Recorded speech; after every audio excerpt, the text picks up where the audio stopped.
My name is Florence and welcome to another video by Kenya Crime Daily. By the way, at Kenyan Crime Daily, we cover Kenya-based crimes, solved and unsolved on a weekly basis. If this is content you enjoy watching, you should definitely consider subscribing to this channel. Let's get started. A bit of a disclaimer. Before I start this video, I would like to let it be known that I do not encourage or recommend any one of you to go and work in Iraq, especially as a house help. Like, the government of Kenya does not even have any sort of diplomatic arrangement with Iraq. So there's no embassy, there's nobody there represented by the Kenyan government. So basically you're there on your own.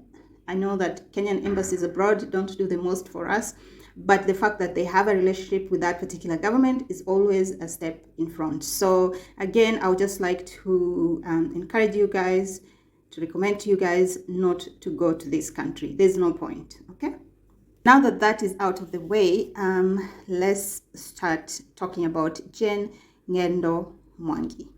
About 13 days ago, Jen reached out to the internet with a cry for help. In the video, which was shared widely on the internet, she can be seen in what looks like an ambulance. She looks terribly harmed and she's crying and she's desperately asking for help. She later told her followers that the cops in Iraq had thrown her from a third floor of a building. To be honest, she's so lucky to be alive. So Jen left for Iraq about 18 months ago. So she's been in Iraq for 18 months.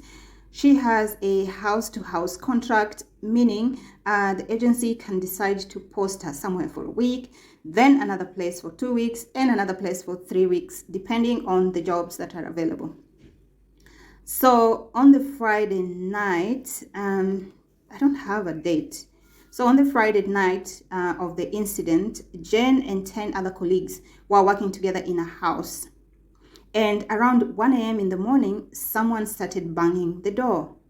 So when they asked who it was, the person on the other side said that it was a delivery guy. So when you think about it, 1 a.m., what are you delivering? Pizza? No idea. So immediately that voice changed to a commanding voice, actually commanding them to open the door and that it was cops.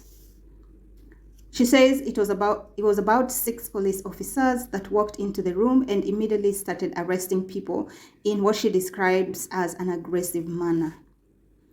At this stage, Jen says she doesn't remember very much, but she recalls a police officer grabbing her, and the next thing she recalls was she was in pain and headed to the hospital, and that's the point where now she did that video and shared it online. And so she says that everything that happened in between, she's just been told by the friends. In case you're wondering, all of the other friends that they were working together with have been arrested and are currently, I think they've been taken to a deportation center in Iraq. So again, it's not very clear why they're being deported, if they have a genuine contract. So why are they being deported? What wrong have they done? It's hard to know. Nobody has that information. So the friends told her that the cops allegedly grabbed her and threw her out of the 3rd floor balcony. The most saddening part is that the police reports indicates she jumped from a 3rd floor. So the police are saying she jumped herself. Nobody threw her down. But again, I don't think this is news because, you know, we've seen this happening a lot, especially in Saudi with those girls, you know, like you're just told this happened to the girl. The girls are saying, look, I was beaten, but the police record says otherwise. So at this point, Jen was really lucky because she found someone that was willing to help her. They took her, that family took her to hospital. They really took good care of her. And through VOTV, Jen actually managed to return home. She's not fully recovered, but all she wanted to do is to come back home. So that was a request when, you know, a representative of VOTV called her.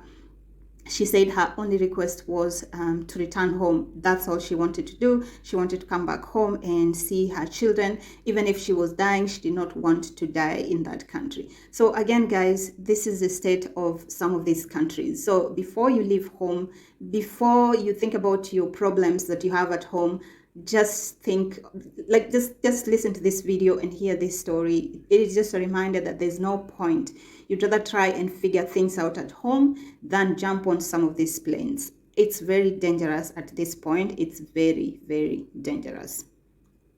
So for Jen, she's so lucky. Honestly, this is just God's mercy and grace, because to be thrown from a third floor and still you're able to walk. She's got some minor injuries. Of course, her arm, one side of the eye is also, I don't know what the conditions are. I'm sure she will come online when she's fully recovered and fully share her story and give us the doctor's report and everything like that.